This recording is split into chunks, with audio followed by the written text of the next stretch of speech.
राम राम बाળકો, ठीक सोने सारे। उम्मीद करूं हूं सब बढ़िया होंगे और खूब जी लगा कर पढ़ाई करने लाग रहे होंगे। बाળકો, अयोध्या में बन रहे राम मंदिर में प्राण प्रतिष्ठा के पर्व की पूरे देश में तैयारी चल रही है। लोग राम भक्ति में डूब रहे हैं। लेकिन बाળકો, के थमिया बात जानो हो कि भगवान राम का जन्म कद, क्यों कर और किन परिस्थितियां में हुआ।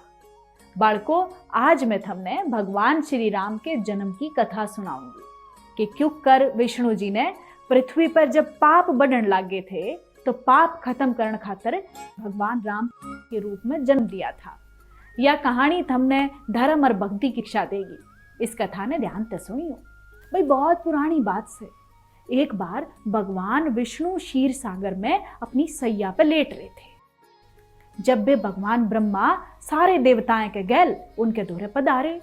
सारे देवता भगवान विष्णु ते गुहार लगा के बोले कि ये भगवान, लंका के राजा रावण ने तीनों लोका में आतंक फैला रखा है और धरती के सारे लोग घबरा रहे हैं। हम तो आपकी शरण में आए हाँ कि इस राक्षस से क्यों कर छुटकारा मिले। सारे देवताएं की बात सुन के भगवान विष्णु बोले, लागे से अब मने पृथ्वी पर अवतार लेना ही पड़ेगा।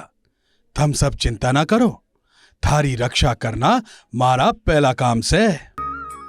तो बाળકો, भगवान विष्णु ने यह फैसला कर लिया कि धरती पर राम अवतार के रूप में आवेंगे और उसके बाद अयोध्या में राजा दशरथ के भगवान राम ने जन्म लिया।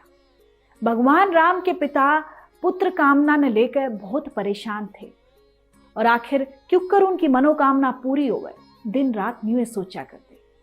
इब आगे की कहानी मैं बताऊंगी कि क्यों कर राम जी का जन्म होया। भाई, त्रेता युग में अयोध्या नाम का एक विशाल राज्य होया करता। अयोध्या के राजा दशरथ थे। उनकी 3 पत्नी थी, कौशल्या, सुमित्रा और केकई। राजा दशरथ के दौरे धन, वैभव और शौर्य की कोई कमी नहीं थी और उनके राज्य में प्रजा भी बहुत सुख और शांति से रहा कर दी। लेकिन महाराज दशरथ के कोई संतान नहीं थी, जिस कारण वो बहुत चिंतित रहा करते।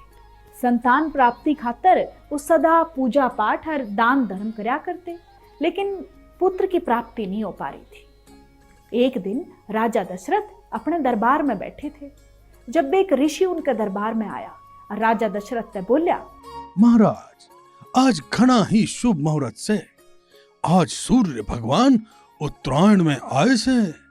आज भगवान थारी मनोकामना जरूरी पूरी करेगा, पर उस खातिर तमने पुत्र कामेष्टि यज्ञ करना पड़ेगा।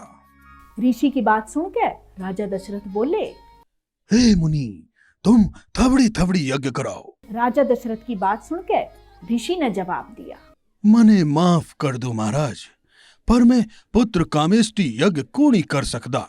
बी खातिर तो तमने ऋषि श्रृंग धोरे जाना पड़सी। तो थम उनता ही बुला लायो गुरुदेव। राजा दशरथ की बात सुन ऋषि ने कही कि महाराज, आपने खुद ही जाना होगा और यज्ञ खातिर प्रार्थना करनी होगी जब वे वो आवेंगे। ऋषि की बात सुन के राजा दशरथ नंगे पाए ऋषि श्रृंग के आश्रम में पहुंच गए और बड़े ही भावुक होकर उनते पुत्र कामेष्टि यज्ञ की विनती करी। सारे लोगों की उपस्थिति में यज्ञ शुरू हो गया। मंत्रोच्चारण ते चारों दिशाओं में गूंज थी।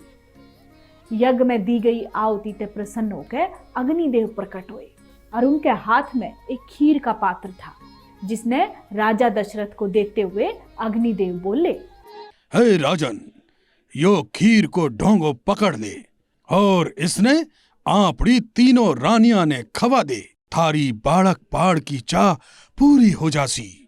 राजा दशरथ ने अग्निदेव का धन्यवाद करया और खीर का पात्र ले जाकर अपनी रानियां तक बांट दिया। रानी कौशल्या और रानी केकई ने खीर का आधा हिस्सा खाया और बचा हुआ आधा हिस्सा रानी सुमित्रा को दे दिया। भाई, इस तरह रानी सुमित्रा ने खीर के 2 हिस्से खा लिए। थोड़े टाइम के बाद बड़ी रानी कौशल्या ने एक बेटे को जन्म दिया और भाई वो बहुत ही आकर्षक और बहुत ही बुद्धिमान बालक था। वो कोई और नहीं बल्कि भगवान विष्णु के अवतार प्रभु श्री राम थे। और उसके बाद रानी केकई ने भी एक पुत्र का जन्म दिया जिसका नाम भरत रखा गया। और जो सबसे छोटी रानी थी सुमित्रा, उसने एक नहीं बल्कि 2 पुत्रों को जन्म दिया। जिनका नाम लक्ष्मण और शत्रुघ्न रखा गया। भाई चारों बेटियों की प्राप्ति के बाद राजा दशरथ बहुत खुश थे और पूरे राज्य में उत्सव मनाने का ऐलान कर दिया। तो बालको, इस कहानी से आप समझ गए ना कि भगवान राम का जन्म क्यों कर होया। जब जब पृथ्वी पर पाप बढ़ रहे हैं, भगवान किसी न किसी रूप में आकर उसने खत्म करे हैं। रावण के पाप का अंत करने खातर भगवान राम ने जन्म दिया।